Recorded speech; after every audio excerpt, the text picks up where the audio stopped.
Tom and Laura have received an emergency call. They are heading to the construction site. A worker's life is in danger.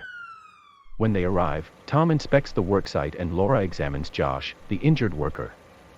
Immediately, Tom notices that it's way too hot, 35 degrees Celsius, that there's no shaded area near the site, and that there's no source of hydration available for workers. Laura, on her side, notices that Josh's skin is warm and dry, he's confused, has vomited, and has had a loss of balance, as he's lying on the ground. Josh is a victim of heat stroke.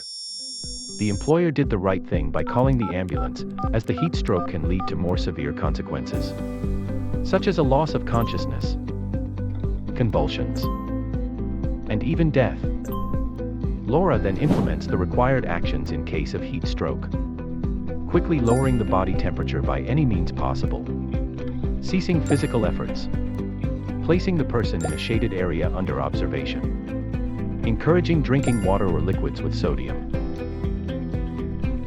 Did you know?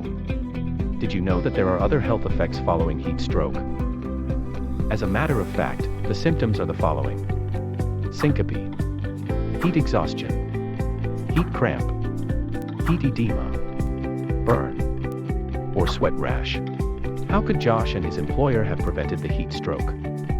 Means of prevention could have been implemented, such as 1. Implementing administrative measures, for example, having short and frequent rest periods in cool atmosphere, and drinking water more often. 2. Using a suitable PPE, for example, lightweight, loose, and light-colored clothing, to work outside. 3. Adopting good habits, for example, keeping a good physical shape and staying hydrated by drinking water. In other situations, we can also consider these other two means of prevention. Eliminating heat at the source, for example, reducing the dry air temperature by removing the heat with exhaust hoods. Insulating the heat source, for example, insulating the workstation by installing an air-conditioned cabin for the controls and the operator. Josh feels much better now. He's resting in the shaded area and stays hydrated. Tom and Laura are now ready to take the next call.